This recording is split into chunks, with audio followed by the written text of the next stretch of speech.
Hey, Storytelling Ron, and here's my advice on dungeon mastering or game mastering. I've been a game master since I was like 10-ish, which was in the late 70s. Yeah, 79, I was 10. So somewhere around there, I became a DM. And then for many years, I didn't role play. I did a bunch of other things. But I game mastered quite a bit, different game systems. And then now I consider myself a dungeon master for 5e, but a relatively new one. And when everyone talks about Forgotten Realms or third edition or fourth edition, I don't, I've seen it, I've seen them, but I don't know that much about it. So I don't have like this depth of D&D 5e stuff to fall back on or talk about, or the worlds or the trivia, and all that. What I feel I do have is storytelling. I'm a storyteller at heart. I've always been, whether I did it in my paintings or my sculptures or when I was into video, my computer animation. So I've done a lot of different things, but I've always geared towards storytelling. I've written many scripts. I've written tons of books. Many of them are self-published on Amazon, and so I'm also a genius because my wife makes way more money than me. So I do this. So I enjoy life, and my daughters are now making more money than me. So I'm not like successful in a sense of selling a bunch of books, but my life is, I do what I want. So every day. So that's why I'm a genius. Anyways, where am I going with this? Okay, DMing. So I got into this YouTube because I was getting into D&D 5e. I wanted to play with my daughter or my family. It's just something to do. I hate board games. I hate card games. I just want to do something. And I knew I was a DM, and I've always been a GM DM. So I wanted to get back into it. And I thought, and I heard 5e was very fun and playable a few years back, 2 or 3 years back. So I just delved into it. I really got into it and got really excited again about role playing, and it had been a while. And then I even joined a group, or I found a group through Facebook here in Hollywood, and literally I didn't even know if I could DM again. So I literally sat there, and they one of the guys was totally new; he didn't know how to play, and the other two were there, and we were really literally just starting. None of us really knew each other except the two of them out of us four. So none of us really knew each other that well. And the one guy that was knew nothing about D&D. And I brought stuff. I don't know. I was playing with my daughter, but I didn't know if I could remember how to DM again. Like literally, this is like 2 years ago. So I had 2.5 years ago. Complete strangers. I mean, these are all strangers. And I don't know. Was I nervous? I wasn't really sure. I guess I was. But we were at the guy's apartment here in Hollywood. And, and we were just kind of in this little space with this table, and the guy was just asking like he didn't get it, and we made characters and all that, and even when you explain it to someone, it's really hard to get. And then I suddenly said, all right, here you are. You're that barbarian. Here's some thugs that we were once a gladiator, because they did a whole backstory on the guy. And then I said, these guys are all right. We don't like what you're doing. We don't like that you think you're going to go out on an adventure. And so I just had a little fight, and he played it, and right then he got it, and I got it, and I started like. I am inherently and naturally a storyteller, game master, dungeon master. And I started weaving a world very quickly. And for the Storm King's Thunder we were doing. And they were like, and the new guy was the most, oh, we got to go save those farmers. We got to go do it. And I was thrilled that, that the one, they were thrilled. And then that I was completely comfortable immediately in doing what I was doing. And so what is my advice then for you in DMing? It's to don't worry about the rules. And if someone on the one of the players is a rules lawyer or rules hog or whatever you want to call it, I don't know the term, but if they're like really into the rules and really just sort of a rules freak. And I find these people throughout any of my endeavors or hobbies or interests. I find people that are really, they've got that mind, that craftsmanship mind where they know the rules or know the trivia or the history. I love those guys. At first, if you have an ego, if you're arrogant as a DM, you're going to hate those guys, and you're going to have a testosterone struggle there, or whatever the term is, the ego thing. And no, don't have an ego. Let them rule you, whatever. I love when players are rule. I don't know what the heck's the term. I'm 52. I'm losing vocabulary here. They're rules lawyers or whatever. They're rules guys, and they really know the rules. I always ask them for the rules, or what's this do, or what's that? How do we do this? And always go into it. Not you can't remember everything. You're not gonna know everything. Don't worry about knowing everything, and get those people to help you. It's a collaborative effort to have a great story, for all of you to have a great story together. So you got to get them to help you with the rules. And I always do. If I see someone that knows the rules, I will ask them, or if they know the spells, and like how the spells work, I will ask them. And sometimes, man, I will get a little bit focused on her, on stubbornness, and you got to let go of that. Don't have a stubbornness when it comes to. It's about having fun for the players. So don't think that you have to control every rule or whatever. If it gets sometimes players do get a little out of hand in the sense that they get excited about their character, and then they just get so powerful with their advantages and stuff. And just talk to them.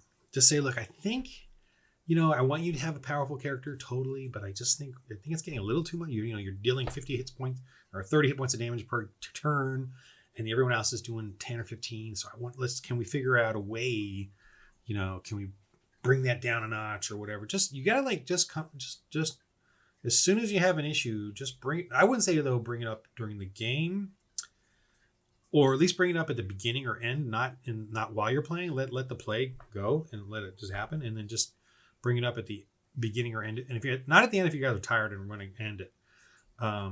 We do have a lot of small talk at the beginning, so that's probably a good time to just discuss it, or I'll discuss it with them and when we message each other, and just try to be cool about it. Like one player was kind of complaining that he didn't feel like he was getting anything. And I said, look, don't, he was too powerful. And I said, look, I'm trying to balance it out, but don't worry. I got stuff. I'm trying to figure stuff out for you. It turned out good in the end. And he's like all excited. But in the beginning, it was a little, he was getting a little frustrated with how I was DMing him. And I was like trying to tell him, you got some powerful stuff. So I'm trying to and I created a storyliner in the adventure so that his stuff was enticing, So that's tough. But again, always just be open and honest. And when they get angry or frustrated, just take a step back and let them be angry. Let them be frustrated and vent a little. And then because you're serving them as a DM, as a leader, as a whatever you are, you're serving them, and you got to make them happy. That's the only way you'll be happy. You don't need to follow the rules so much that, or the campaign or the story. So, don't be loyal to this material. Be loyal to their enjoyment. Be loyal to them having fun. If they're going to cheat or whatever, I really haven't had this problem. No, I did. I thought one guy was I let him roll his own dice and not do the online thing. And when we were playing online, and I just brought it up to him later. I said, look, you're getting a lot of high rolls. It just, I'm sorry, I'm bringing this up, but, and he totally was like, you know what, I totally get it. I think I feel like I was, and I was thinking about, it kind of went really well, really quickly. And I was just like, look, I don't, if you want to do it, that's fine. But I'm just saying, I don't see you rolling any ones or twos, and rolling ones is so much fun. I try to make rolling them fumble. I try to make it fun, like, take a couple of hits and I describe something goofy and fun that they do, and I make fun of them and they make fun of themselves, and and then when I fumble, I always try to make it sound fun too. Like, so try to make disasters sound funny, so that they enjoy it. They enjoy the failures too. Again, about the rules, I'm going to go back to the rules. Don't, also with having a guy that knows all the rules, or girl, whatever, when you do it, definitely use them. Definitely have a humble approach to it all, And if you do any home brewing, don't keep it secret. Let them know what you're doing. Let them know what you're thinking, and don't try to hide your rules from them, or what you're doing. Like if I start using made up spells just to keep the game flowing, like I'll just make up a DC 12 poison spell. I don't even know what the heck that is. So I just DC 12, save versus poison, or take 3d6. You know what I mean? If I do something like that, I'll just tell them. Don't like, what spell is that? I'm like, well, I'm not. I'm just trying to keep it simple and do a sorcerer that just throws a spell at you, or do a shaman that throws a spell at you. I'm just trying to let what I mean, like that. Just don't say it's a secret, or oh, it's the poison spray, but then they're gonna go look at it and go, but that's not the poison spray, Just tell them exactly what you're doing, because you're trying to keep the game going or whatever. If you cheat on dice, I don't really mention it. I rarely do it anymore now though. I tend to roll in front of them. The way to cheat really is, instead of cheating on dice, to me, the way to cheat, the best way is to give them a rescue. Like someone rescues them, or if you really don't want them to die, you can have some sort of rescue thing, or you can have the creature just change its mind, or suddenly it becomes freaked out and leaves, or turns.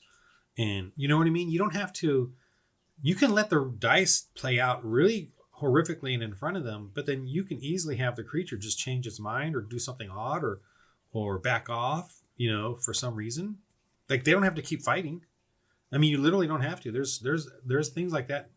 That is historically accurate too, by the way, where things just, I mean, in a lot of sort of Christian history, there's miracles and stuff. And I'm not trying to preach here. I'm just saying that a lot of accounts are where something was happening, and then suddenly it just changed, or the enemy or the villain left, or whatever. And that's throughout medieval history. And so that you certainly can do that to help them out, instead of, if you don't want to, because when you hide the dice and that, it tends to definitely have that level of you're hiding something, and it's not good to hide. It's good to hide story, obviously in plots, but it's not good to hide rules, or how you're doing the rules, or how you're doing it. But again, if you hide your dice rolls, that's totally fine. I've done it for many years, but now instead of hiding the dice rolls, I like because I like to surprise not only them, I like to surprise myself. So if something bad happens, I'm like, I'm with them in the if I roll a 20, I'm like, whoa, but then I play off the villain. But I like them to see my dice rolls, because then they know because I've rolled so many ones, that they're all cheering, and that's a big part of the DMing for me. And another thing I roll too is morale on the creatures. Like if I will roll a morale button number. And, the players don't have to roll it, but I will for my villains, because if they take 30 hit points in one round, or 40 or whatever, I'm going to roll. They got to roll a 12 or above to stay in the fight, kind of thing. And if they roll below, I tend to have them back off, or surrender, or flee. And you should do stuff like that. You should sort of constrict yourself to the die rolls in that sense too. I enjoy doing that. So serve the players. You don't serve the material. You don't even serve your own homebrew. You serve the players and make sure they're having fun. The second thing, and is the most important thing for a DM, is be excited about the material, whatever you're using. Make sure you're really, really excited about it, whether it's your own homebrew, you should be excited about, or whether it's using one of the campaigns. I always, in all my videos, I say, change it to what makes you excited. If it's strange or confining or too something, change it. Don't let it control you or the players. If they're not having a good time, it's not good. Not good at all. Not good for the material, not good for you as a DM, and not good for them as players. So make it exciting. Use tropes. We all want tropes. You and I at heart want tropes. We want a comedy film to be a comedy. We want a romance to be romance. We want adventure to be adventure. We don't mind adding other stuff, but we still want that aspect of it in our, I've had a few people say, you're not being original. And I'm like, original is some gooey crystal multi-dimensional weirdness or something. That's original. Okay. I want tropes. I want I when players kind of talk about things in the story, I don't avoid that. I use it. If they say maybe blah blah blah, maybe blah, blah, blah, and I'm like, I'm gonna write that down and just use it. And when it comes around and that is exactly what happens or something like that, they're like, yeah, it's exciting for them, So don't veer away from what they want. Go towards it. As a matter of fact, charge towards it and blow it up, right, for them to enjoy. So let your players do the talking and walking, and you follow along. And and then concerning encumbrance and all those little rules of trying to add realism, like encumbrance and traveling and food and stuff like that. Don't do it for a little while, like first through third level, like, and it's part of the role playing. And I do it more about role playing than about rolling dice, right? So what food do you have? How do you? Okay, that sounds good. Like they'll describe their food and what. Okay, that sounds good. And like, spend like 5 gold and you kind of cover all that and you're good. You know what I mean? Think about this: when the heroes are playing your adventure, when the characters, not the players, the characters are in the adventure, that you're focused on the actual actiony fun parts. We're not focused on their camping or their going to the bathroom or they're brushing their teeth, cleansing their teeth with water, right? We're not concerned about them shaving or any of that. So you got to assume that they're taking care of themselves. So you don't have to like constantly do it, but you like to do it in the beginning just to see how they're doing. But once you get up to certain levels, just get rid of that and just work on a story. And also, I wouldn't work too much of, the traveling and time. Like, they only do it on the full moon. So you have 12 days before. No, just, today's the full moon. Just cut to the chase. Cut to the storyline. Don't worry about time. Traveling, don't fret over all this. We want to get a donkey and a cart and put all our stuff in it. Okay, fine. 20 gold or 25 gold. You guys got it. Now that you've told me you've got stuff, you can now carry a bunch of stuff as long as it's all in the cart and not on you. But if you want it on you, write a couple things down on your character sheet and the rest is a separate sheet with all the stuff you got. Just put it all on there. I don't care. You know what I mean? Just kind of, as long as they're doing a little bit of descriptiveness and thinking about it, then that's enough for me. So don't get too crazy on specific rules and how things play out, or all the different mundane stuff. Have fun with it for a while, and like Rime the Frost Maiden, and then Tombs of Annihilation. I'm the elements is a aspect of their trials, and I treat it like a villain attacking them once in a while. The elements, and then I'm going to wane off of it. Actually, in both of them, I should be waning off of it now because they're both like 5th or 6th level-ish. And at this point, I'm going to assume they've mastered the elements. And so I'm going to like not even worry about it too much. But like obviously in Rime the Frostmane, there's the darkness, which still has an effect on them for range and stuff, for perception. So that's important. And then in Tomb of Annihilation, I'm still using the jungle in some silly sense, but nothing too crazy, once in a while. And I'm going to, I made it was pretty frequent and harrowing, but now I'm going to start, lessening that and let them just go on with the story. So again, so just, do things for a while, have different types of tests and endurance things and encumbrance things, but then stop doing it. Let them just, it's done. They've role played it out enough. So I'm just kind of babbling about things that giving you advice from my experience, and how to just go easy as a DM, as a GM. What else? The rules, players, helping you, make them happy. I'm just kind of going off the top of my head because I was listening to a guy, I forgot his name, Seth Sarkowski or whatever. He was doing a live thing, and he's just going off on different things, and that's kind of enjoyable just to listen to while I'm walking the dog or whatever. So that's kind of why I'm doing this video. But anyway, I'm just doing stuff off the top of my head. But the most important is just as a DM, take it easy. Let them help you with the rules. Don't hide the rules, what rules you're using from them. Let them know. Don't try to be too tricky with that. Just let them know you need help. Let them know you need help. They will help you. they give them part of the responsibility of having the, this being fun. I'm just trying to think of other difficult things I've gone through. Like I've gone through things where I've misread, misread things. Here's one where I'm the Frost Maiden. This is recent. It was a 3-day journey from one town to the other. And so I made this harrowing, that was a harrowing snow camping. What do you do? How do you survive type thing? Well, it turns out when I was looking at the map later on in Roll20 and just fixing the lighting on and stuff and to make it cooler, it was only like a 3-hour journey, like 3 to 6 hour journey, whatever. I was like, oh, whoops. I inflated the scale, the scale on this thing. And so what do you do as a DM? Don't be stubborn. Let it go. I mean, when we came back, I fessed up. I made a mistake, guys. And just kind of played it off and said, look, so from now on, you can go and it only takes a few hours. I'm sorry I made it. But we had fun, right? We had fun. They had fun for this journey. It was harrowing. They had encounters and camping and exhaustion levels. And it was no big deal. It was no big deal. They still enjoyed the journey anyway, the adventure.